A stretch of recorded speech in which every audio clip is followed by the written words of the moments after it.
Muy bien, hoy estamos en el capítulo 4 de San Marcos.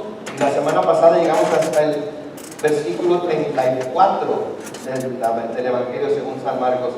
Y vimos cómo el Señor ha estado a través de estos pasajes enseñando a los discípulos principios acerca del reino y usando para ello en su momento algunas parábolas para que ellos puedan entender por medio de cosas que ellos claramente conocen lo que el Señor les está diciendo acerca del reino de Dios. Y creo que esta es una gran ventaja para nosotros ahora como creyentes del siglo XXI, que tenemos la palabra de Dios y tenemos las enseñanzas del Señor y que no solamente nos está hablando a nosotros por medio de las parábolas, sino que también al explicarles a ellos lo que está tratando de decir, nos lo está explicando a nosotros. A nosotros no podemos decir como los discípulos que quizás no entendimos, no podemos decir como los discípulos que quizás no captamos lo que el Señor estaba diciendo. Nosotros tenemos toda la información que necesitamos tener y la palabra de Dios nos dice que al que mucho le es dado, mucho le es requerido. Entonces no tenemos ninguna excusa nosotros por no seguir los principios que la palabra de Dios nos enseña.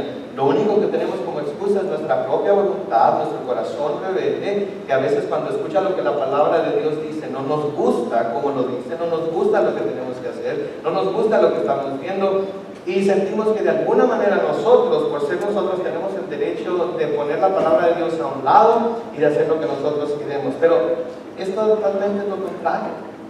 ¿Sí? Porque aún cuando estudiamos la palabra de Dios y exponemos lo que la palabra de Dios dice, el Espíritu Santo de Dios habla a cada persona como la persona necesita escuchar y lo que la persona necesita escuchar, y luego cada persona hace con ello lo que esa persona desea. La semana pasada estuve en una conferencia para pastores en Costa Mesa, y uno de los pastores estaba diciendo que nosotros somos más poderosos que el diablo para destruir nuestra propia vida.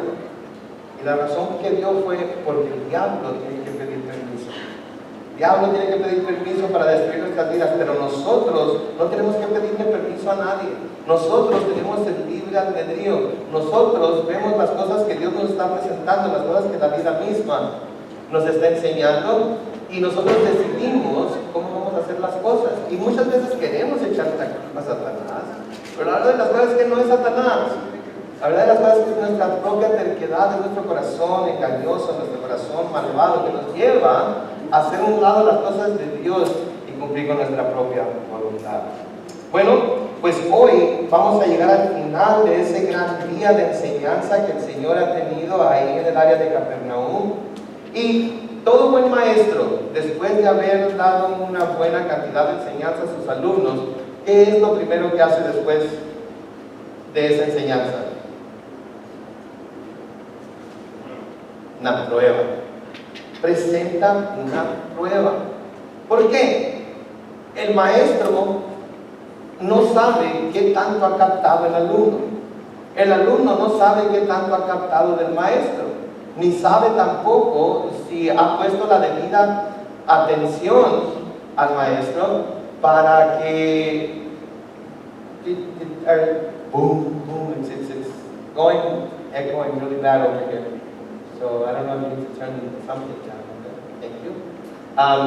Pero el alumno tiene que saber por medio de cómo enfrenta la prueba qué tanto ha aprendido de su maestro. Ahora, en este caso el maestro es Jesucristo. ¿Sí? El maestro, al ser Jesucristo, es Dios. Él sabe exactamente lo que hay en el corazón del hombre. Sí, pero el hombre mismo no sabe identificar lo que hay en su corazón y a veces piensa que todo está bien cuando no está bien. Y el Señor aquí, después de haberles enseñado todo acerca del reino de Dios, todo acerca del sembrador y la buena tierra y todo eso, ahora nos va a dejar pasar por una prueba. Ahora es importante que veamos aquí antes de comenzar que a veces Satanás viene y trae esas pruebas. A veces Dios hace que pasemos por esas pruebas.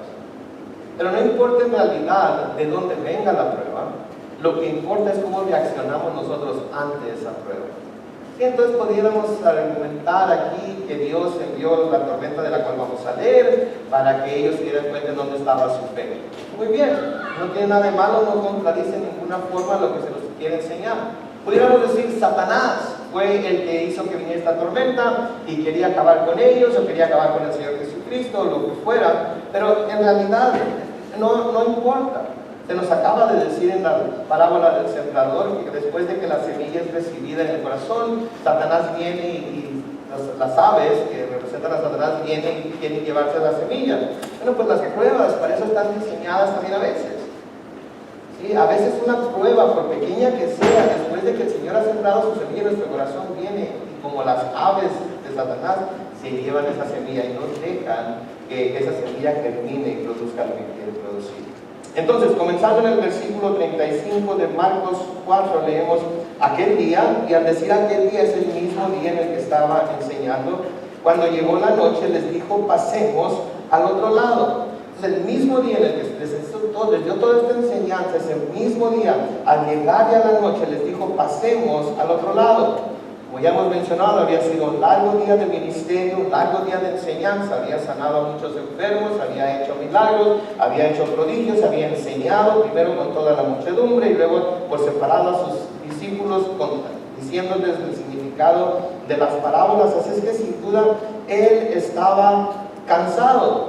Ahora, podemos pensar que porque estaba a la orilla del mar de Galilea y porque se había subido a la barca porque la muchedumbre era mucha, que todavía esa muchedumbre estaba ahí, y si él hubiera querido bajarse de la barca para irse a casa, hubiera tenido que pasar por el medio de esa muchedumbre y toda esa muchedumbre iba a tratar de alguna manera de detenerlo para que los tocara, para que los sanara, para que hiciera alguna otra clase de milagro, porque así es la gente, ¿no es cierto? Cuando ve milagros, cuando ve prodigios, cuando ve maravillas, es tanto su asombro y es tanto su deseo de ver cosas como esas que constantemente las está buscando más y más y más y más y más y más. Yo no sé si ustedes se han dado cuenta, pero hay muchos lugares en donde se llevan a cabo todos estos milagros y prodigios y la gente está ahí 1, 2, 3, 4, 5 horas porque no se dejan de suceder una cosa tras otra, supuestamente.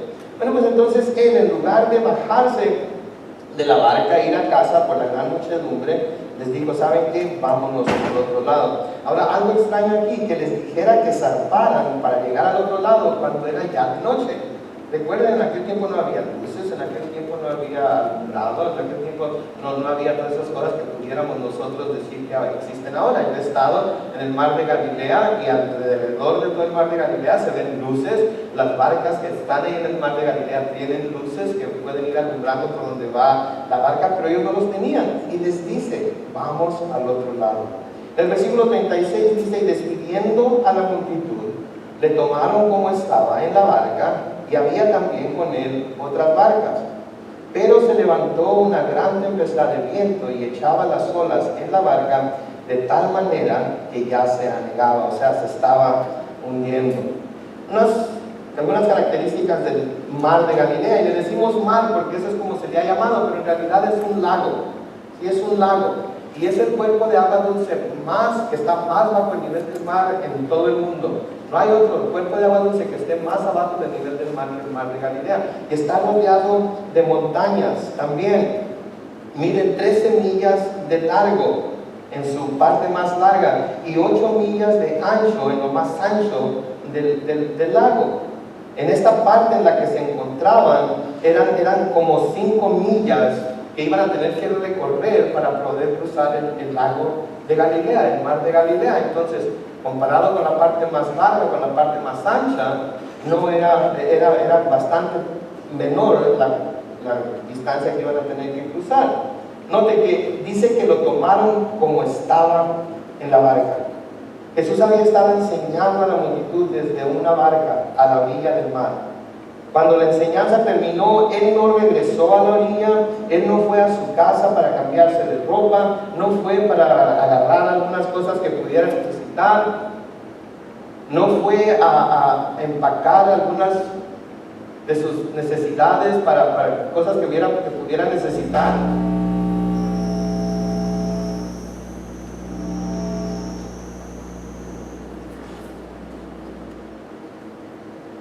Cosas que pudiera necesitar para cuando llegara al otro lado de su viaje, así como estaba, así se lo llevaron. no hizo absolutamente nada, no preparó nada, así se lo llevaron. Y note de nuevo, y estoy haciendo mucho hincapié, poniendo mucho énfasis en las palabras que él dijo: pasemos al otro lado. Es importante que nosotros tengamos estas palabras bien grabadas en nuestra mente y en nuestro corazón, porque el Señor dijo: pasemos al otro lado. Ahora, el Señor sabía que se levantaría la tormenta, ¿sí? Él es Dios.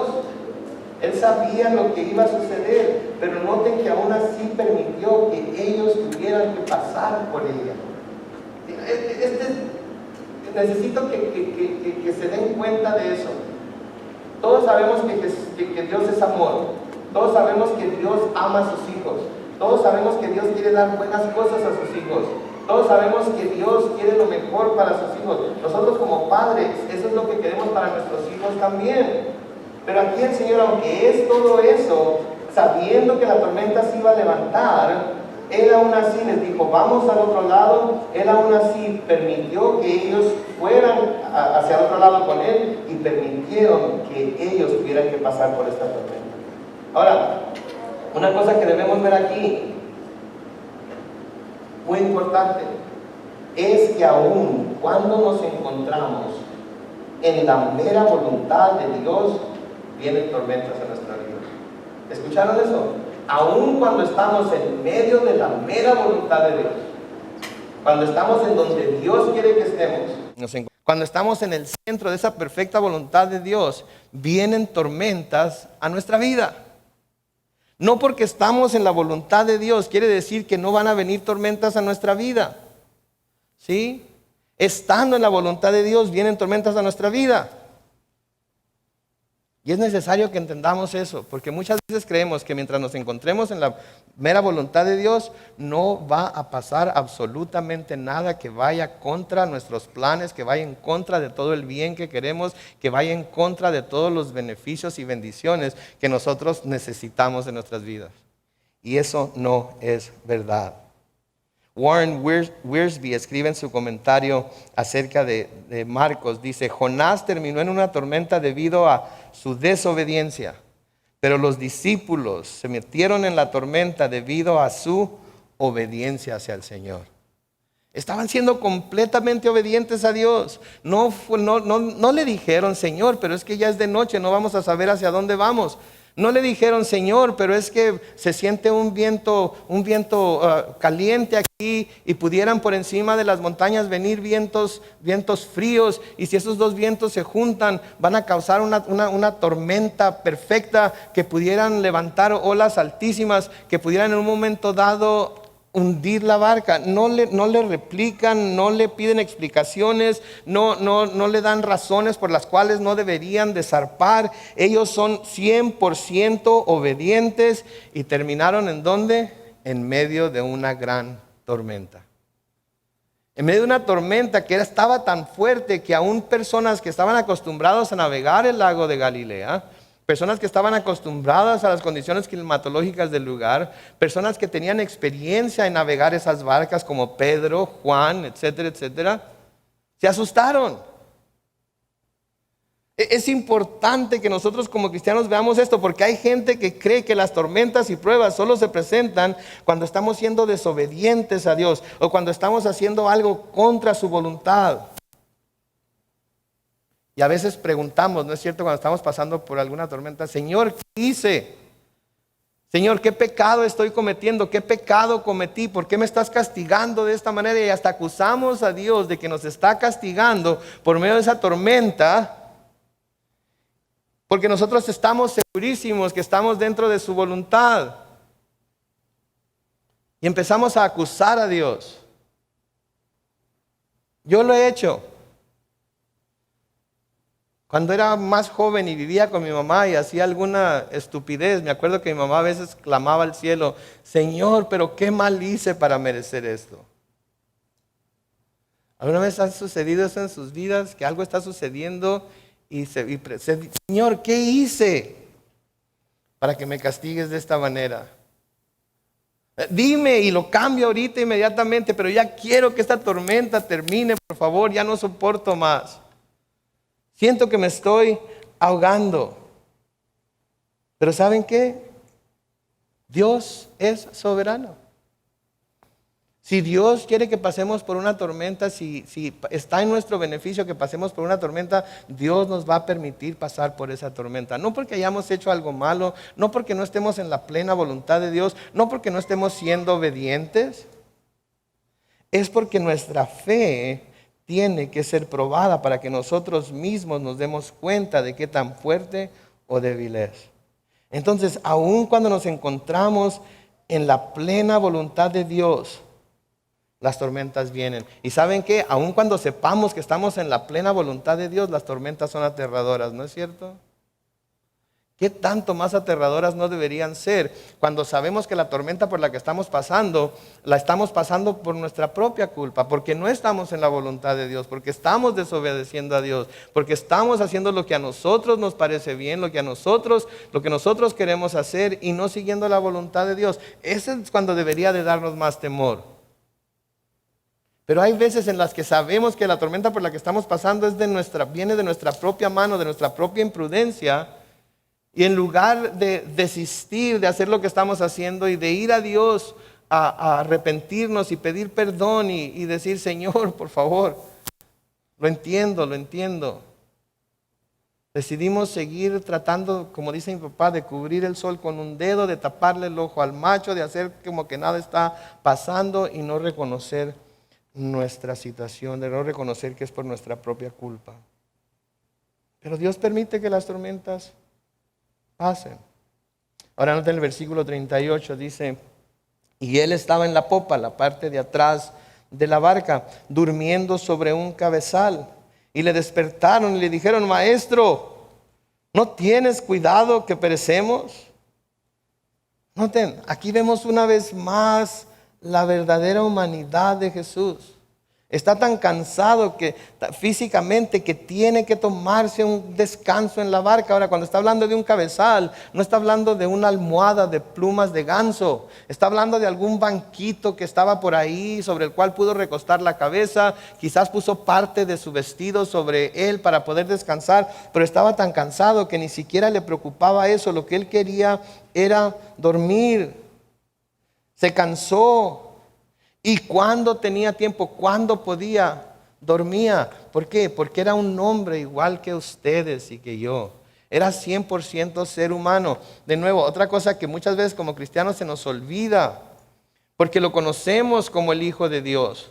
Porque lo conocemos como el Dios creador. Porque lo conocemos como el Verbo de Dios. Pensamos que Él de alguna manera usó su poder sobrenatural para poder vivir su vida aquí en la tierra. La manera en la que Jesucristo vivió su vida aquí en la tierra es la misma forma en la que nosotros debemos de vivir la nuestra.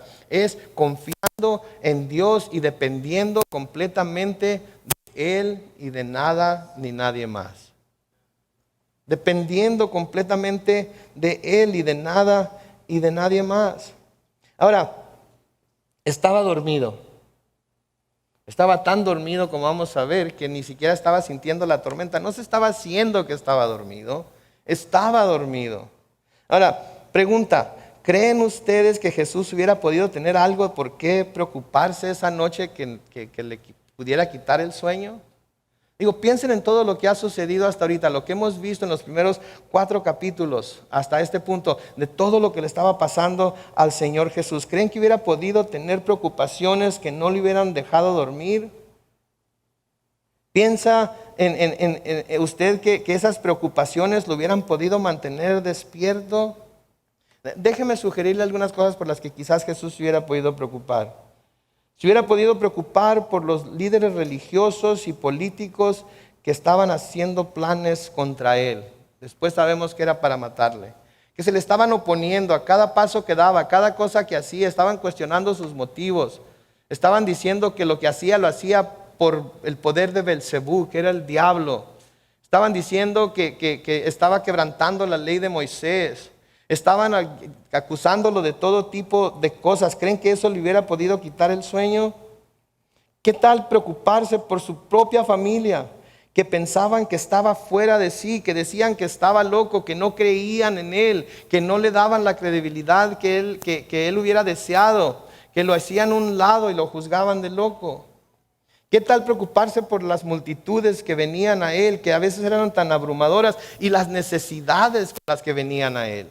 enfermedades, endemoniados, pecadores a pedir perdón, ciegos, leprosos, cojos.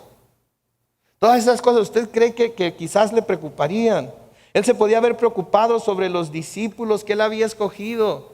Al verlos, cómo parecía que no entendían, cómo aun cuando les hablaba tan claramente parecía que no captaban lo que estaba tratando de decir.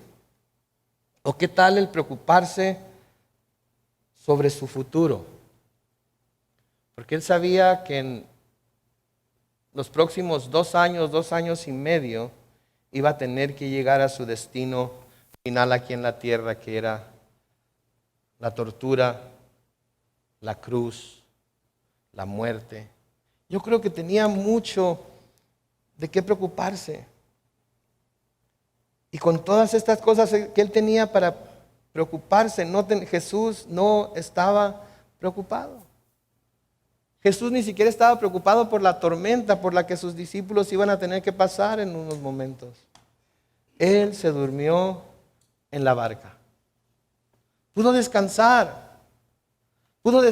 completamente. ¿Saben qué? Esto debe ser una lección para nosotros como seguidores de Cristo, de que si Él, nuestro Señor, podía descansar con tantas preocupaciones que pudo tener, con tantas cosas en las que hubiera podido estar pensando, si Él podía descansar en su humanidad, podía descansar de esa manera, nosotros también podemos descansar de esa manera. Ahora, pudiéramos decir, sí, Carlos, pero era el Hijo de Dios, ¿y nosotros no somos hijos de Dios? Sí, Carlos, pero es que Él tenía el Espíritu de Dios, ¿y nosotros no tenemos el Espíritu de Dios? Sí, Carlos, pero es que no hay pero que valga. Por eso vino el Señor Jesucristo a mostrarnos a nosotros que nosotros también podemos tener esa misma clase de paz, podemos tener esa misma clase de tranquilidad, y aun cuando las tormentas a nuestro alrededor estén rugiendo con todo su poder, Él está con nosotros y podemos descansar. El salmista escribe en el Salmo 4 y el versículo 8: en paz me acostaré y asimismo dormiré. ¿Por qué dice? Porque solo tú, Jehová, me haces vivir confiado. En paz me acostaré, asimismo dormiré, porque solo tú, Jehová, me haces vivir confiado. Y quizás usted piense, sí, pero es que tú no sabes el problema que traigo. Quizás usted piense, sí, pero tú no sabes la situación por la que estoy pasando. Quizás usted piense, sí, pero es que, pero. De nuevo, como dice mi papá, no hay pero que valga. ¿Es usted hijo de Dios? No tiene que contestar, conteste en su propio corazón. ¿Está el Espíritu Santo morando en usted?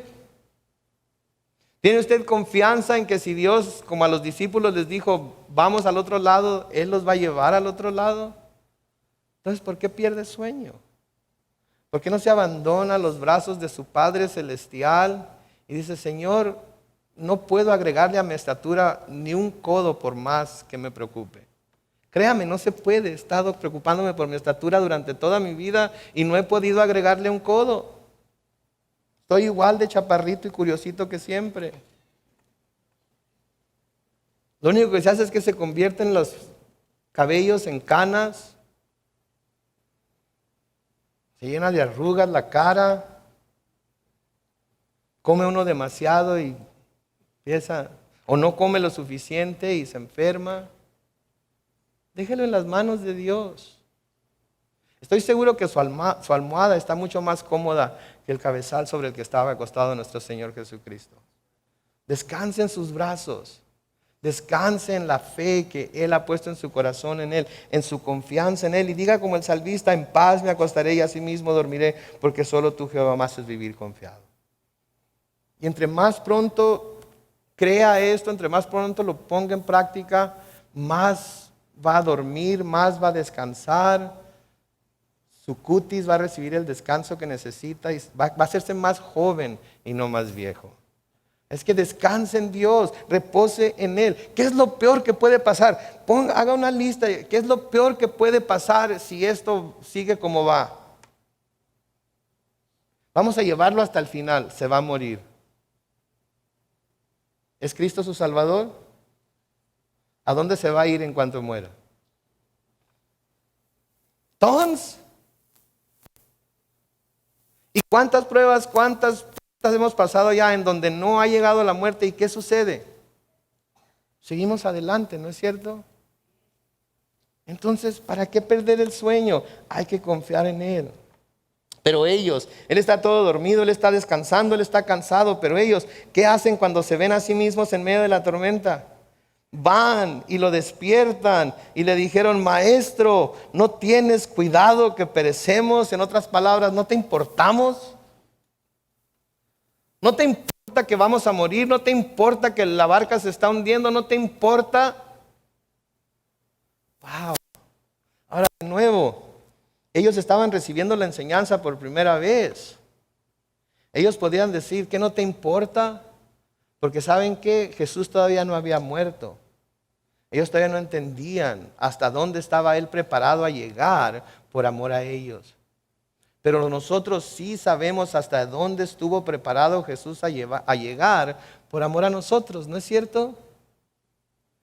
Sabemos que estuvo dispuesto a derramar su sangre, sabemos que estuvo dispuesto a presentar su vida como un sacrificio vivo delante de Dios, sobre el cual cayó todo el pecado del mundo y por medio del cual pasó por la muerte y a través del cual venció a la muerte por medio de la resurrección. Y ahora nosotros tenemos el Espíritu Santo, ese mismo poder que Él tuvo. Y están diciendo: ¿no tienes cuidado que perecemos? O sea, yo creo que es un insulto para Dios cuando nosotros como cristianos, sabiendo hasta dónde estuvo dispuesto a llegar Jesucristo por nosotros, que levantemos nuestra vista al cielo y nuestra voz al cielo y digamos: Señor, ¿qué no te importa lo que me está pasando? ¿Qué no estás viendo? Si me amaras, me sacarías de esta prueba. Si me amaras, cambiarías las circunstancias. ¿No fue suficiente que entregara a su hijo?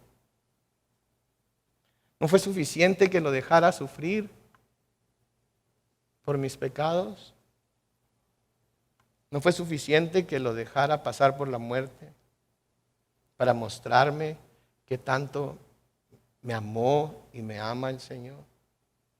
Yo creo que debe ser suficiente. Y una pequeña tormenta por la que estamos pasando aquí en la tierra nos hace dudar del amor de Dios. Por favor, como hermano en Cristo, como amigo, como pastor, les ruego, la próxima vez que quieran hablar como los discípulos aquí: no tienes cuidado que perecemos, piensen en lo que ya Dios hizo por ustedes. Piensen en lo que ya Dios hizo por nosotros. Y que sea esa la medida del amor que Dios nos ha mostrado. No la situación por la que estamos pasando ahorita. Acuérdense, ¿qué les había dicho el Señor? Pasemos al otro lado. No les dijo: súbanse a la barca o vámonos a la barca, vamos a zarpar, vamos a llegar a la mitad del mar de Galilea y ahí nos vamos a ahogar todos para que ya todo de una vez termine. Eso no fue lo que les dijo. Les dijo: pasemos al otro lado. Lo que Jesús les estaba dando ahí era una promesa, por así decirlo, a sus discípulos. Él les prometió a sus discípulos que ellos juntamente con Él pasarían al otro lado. Pero ¿saben qué? Nunca les dijo que la travesía hacia el otro lado iba a ser libre de todo problema. Nunca les digo: ¿saben qué? Pasemos al otro lado porque si pasamos ahorita todo va a estar tranquilo. No va a haber ningún problema, no va a haber ningún contratiempo. Vámonos ahorita ya rápido. Nomás les dijo: vamos a ir a otro lado. ¿Saben qué? El Señor nos ha hecho nuevas criaturas. ¿Sí? Tenemos nueva vida en Él. Pero esa vida no es libre de problemas. Esa vida no va a ser libre de tormentas. Esa vida no va a ser libre de luchas. Esa vida no va a ser libre de pruebas.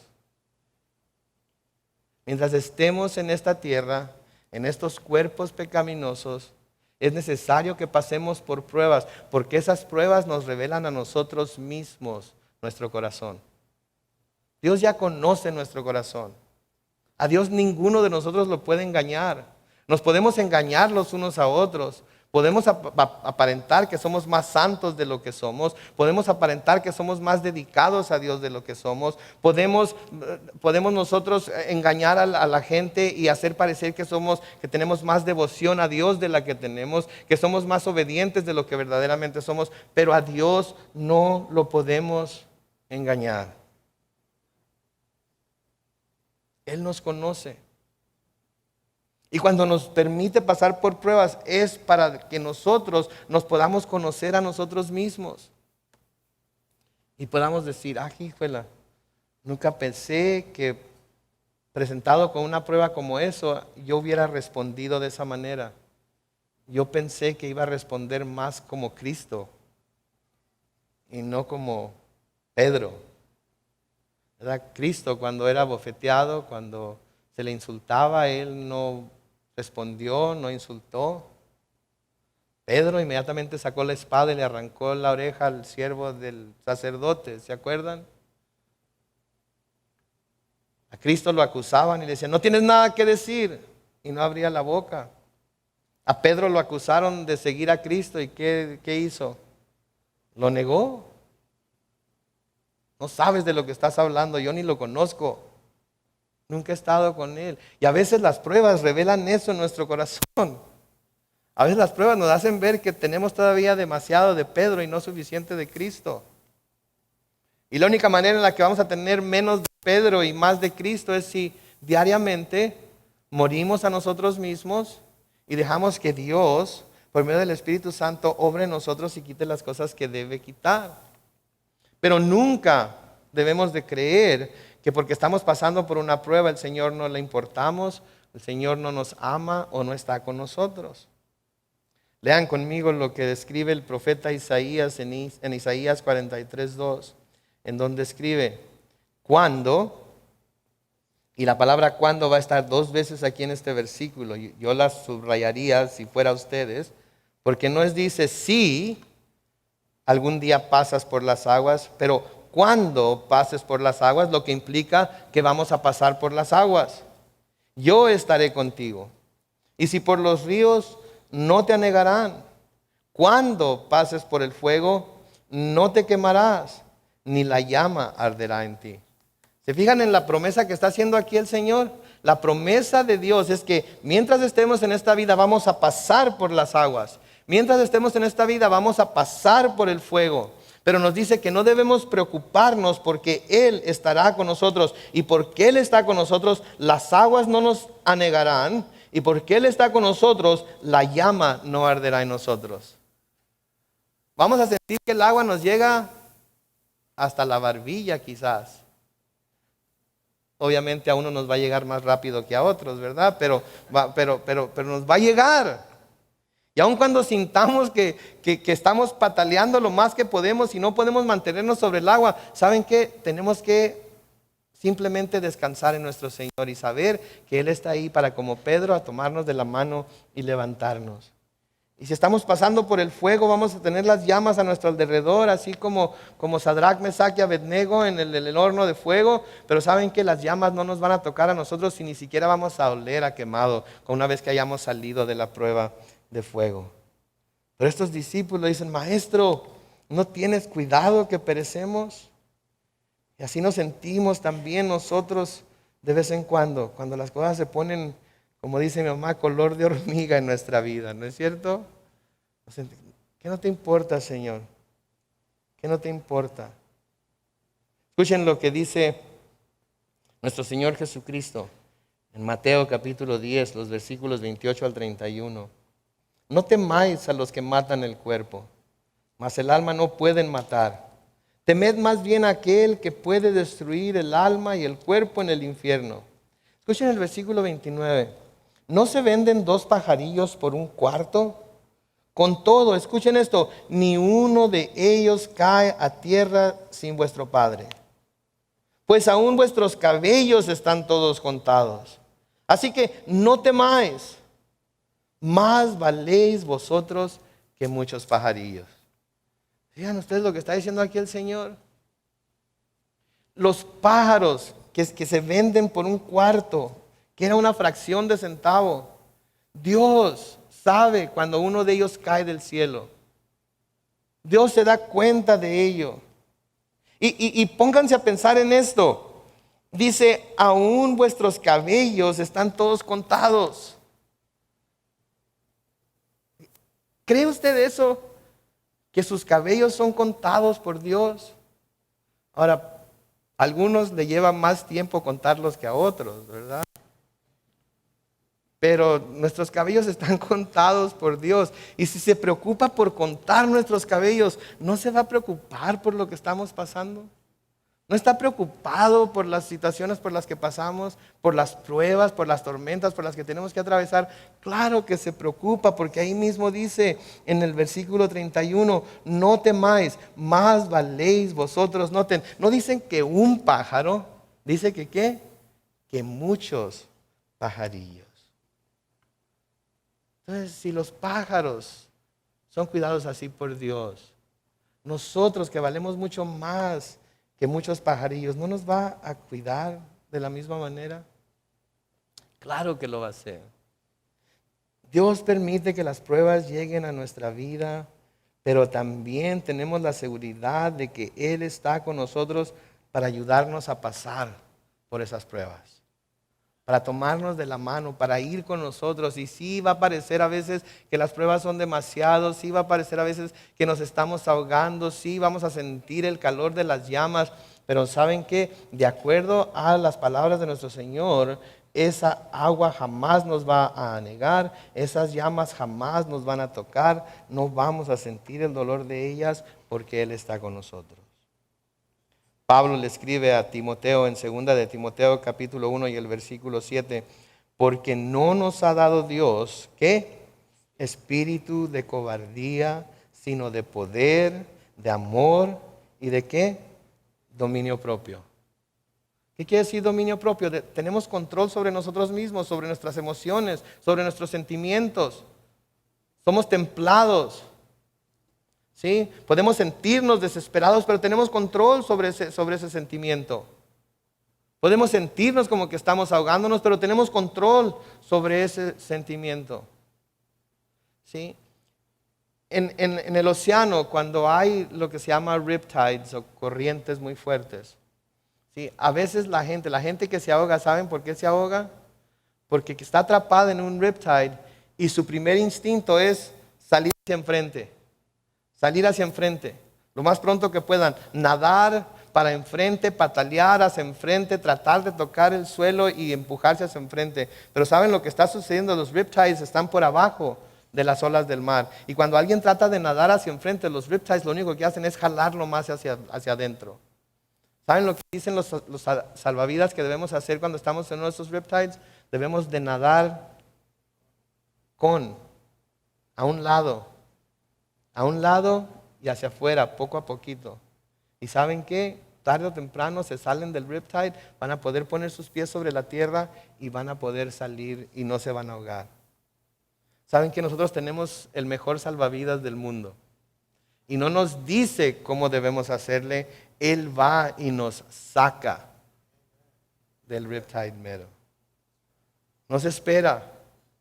Y valemos tanto para Él que no tenemos que empezar a hacer las manos así y confiar en que alguien le va a llamar la atención a las salvavidas para ir por nosotros. Él desde el cielo nos está viendo y en cuanto ve que nos estamos ahogando, Él manda ayuda para poder nosotros pasar por esa prueba. En el versículo 39 de Marcos 4 dice, y levantándose, Jesucristo reprendió al viento y dijo al mar, calla, enmudece. Y cesó el viento y se hizo grande bonanza. Y les dijo, ¿por qué estáis así amedrentados? Noten la palabra que dice, ¿por qué estáis amedrentados? ¿Por qué están como pollitos que tienen un gato enfrente? ¿Por qué están todos temblando? ¿Por qué están todos temerosos? Y luego noten, ¿cómo no tenéis fe? ¿Cómo no tenéis fe? ¿Por qué les dice que no tenían fe? Estaban con Él, habían andado ya con Él por algún tiempo, habían visto los milagros que Él había hecho, habían visto el poder que Él tenía, habían creído lo suficiente en Él como para seguirlo y dejar todo lo que conocían hasta entonces, pero están en medio de la tormenta y la fe de alguna manera se esfuma. ¿Por qué les dice que no tienen fe? Muy sencillo, porque no le creyeron que irían al otro lado del lago. Porque si hubieran creído, lo hubieran visto dormido y hubieran dicho, él está dormido y no parece que tenga ninguna preocupación. Vamos a esperar a ver qué hace. Vamos a esperar a ver qué dice. Vamos a esperar a ver si se despierta y nos da instrucciones. Pero no hacen eso, ¿verdad? Empiezan a gritar inmediatamente. ¡Ay, nos ahogamos! Que no te importa lo que está sucediendo. Ahora, Él aquí, al dejarlos pasar por esa prueba, van a ver que Él tenía mucho más que autoridad para perdonar pecados, tenía mucho más que el poder para echar fuera demonios, tenía mucho más que el poder para sanar, mucho más poder que el poder para sanar enfermos. Tenía el poder sobre los mismos elementos de la tierra. Tenía el poder sobre todas las cosas. Se va a poner de pie y va a hablarle directamente al mar y le va a decir, calla, enmudece. Y el viento iba a cesar y el mar se iba a calmar.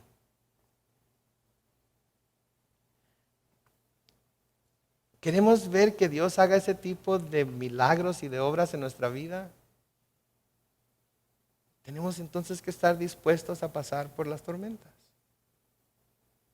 Y tenemos que darle el tiempo a Él de que Él calme los mares y los vientos cuando Él los vaya a calmar. Si ellos no hubieran clamado a Él cuando clamaron, hubieran llegado al otro lado y hubieran... Pero Él sabía que la fe les iba a fallar.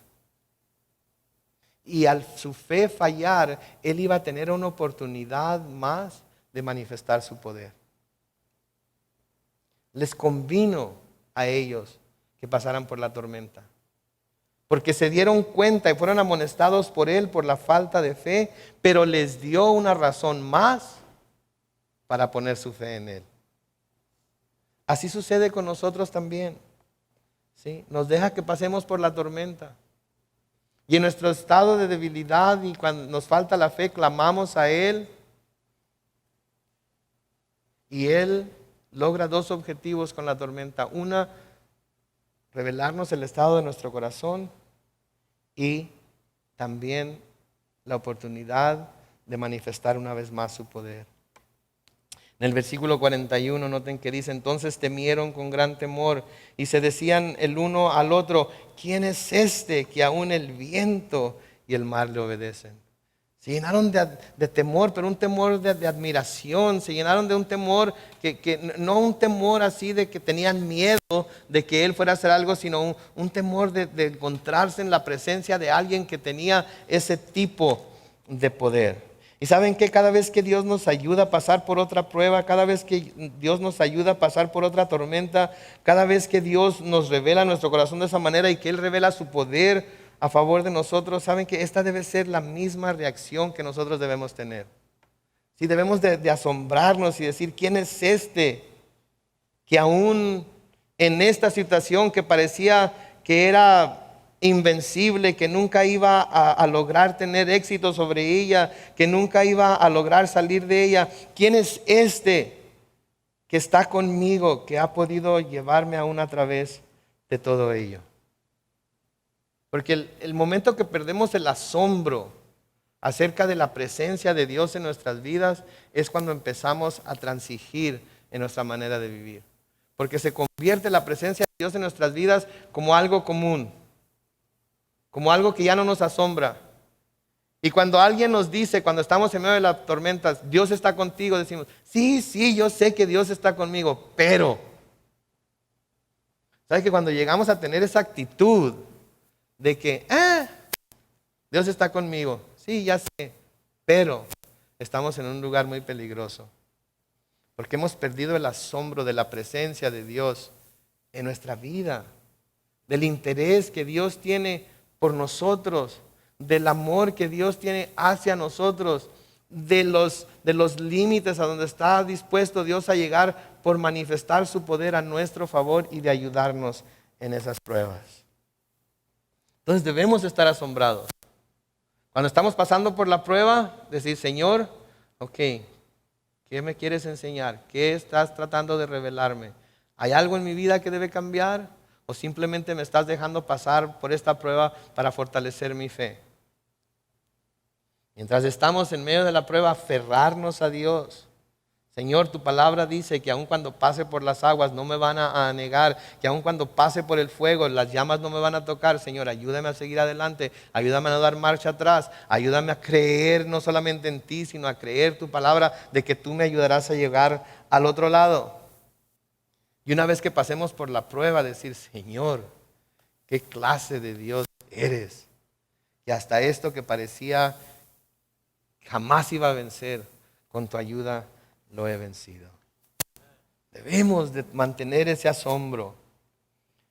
El escritor a los Hebreos, hablando de la fe, les escribe en Hebreos 11, versículo 6, que sin fe es imposible agradar a Dios, porque es necesario que el que se acerca a Dios crea que le hay, en otras palabras, crea que Dios existe y crea también que Dios es galardonador de los que le buscan. Es necesario creerlo. Es necesario creer la promesa de Dios de que Él va a dar galardones a aquellos que le buscan de todo su corazón. Porque si no lo creemos, entonces, ¿cómo podemos vivir para Él? ¿Cómo podemos vivir por Él? ¿Cómo podemos vivir en Él? Si no creemos que un día vamos a tener esos galardones, si no creemos que un día vamos a estar en el cielo con Él, ¿para qué estamos perdiendo el tiempo? Si vamos a creer en Él, tenemos que creerle a Él también. Amén. Entonces, sin fe es imposible agradar a Dios, porque es necesario que el que se acerca a Dios crea que le hay y que es galardonador de los que le buscan. En primera de Juan, capítulo 5, los versículos 4 y 5 dice, porque todo lo que es nacido de Dios vence al mundo. Y esta es la victoria que ha vencido al mundo, que es nuestra fe. ¿Quién es el que vence al mundo? Sino aquel que cree que Jesús es el Hijo de Dios. El mundo está vencido. Todo lo que este mundo nos aviente, todo lo que este mundo nos tire, todo con lo que este mundo nos quiere hacer tropezar, ¿saben qué? Es temporal. La victoria que Dios nos ha dado en Cristo Jesús es eterna. Y por último, busquen ahí en su Biblia, en Primera de Pedro, capítulo 1. Busquen en su Biblia, Primera de Pedro, capítulo 1. Lo vamos a leer juntos de la palabra.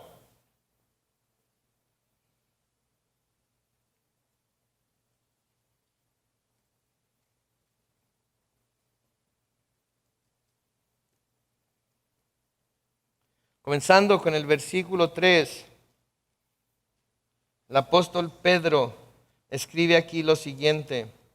Dice, bendito el Dios y Padre de nuestro Señor Jesucristo, que según su grande misericordia nos hizo renacer para una esperanza viva por la resurrección de Jesucristo de los muertos, para una herencia incorruptible, incontaminada e inmarcesible, reservada en los cielos para vosotros. ¿Creen esto? ¿Le creen a Dios que este es lo que Él está preparando para nosotros? ¿Le creemos a Dios de que esto es verdad, de que no es una mentira, de que no es nuestra imaginación, de que no es una esperanza vana, sino que es una esperanza viva y que Él está preparando para nosotros una herencia incorruptible, incontaminada, inmarcesible, que está reservada en los cielos para cada uno de nosotros? Los que noten, sois guardados por el poder de Dios mediante ¿qué? La fe. Noten lo que dice, somos guardados, somos protegidos, somos cubiertos. Nada nos puede tocar, nada nos puede hacer daño, nada nos puede molestar. Sí, vamos a tener pruebas, sí, vamos a pasar por tormentas, sí, todo eso sí va a suceder, pero nada nos puede tocar, porque estamos protegidos en Él, porque estamos guardados en Él, por el poder de Dios, mediante que la fe, para alcanzar la salvación que está preparada para ser manifestada en el tiempo postrero. En lo cual vosotros os alegráis, dice el versículo 6, aunque ahora por un poco de tiempo, si es necesario, tengáis que ser afligidos en diversas pruebas, en diversas tormentas.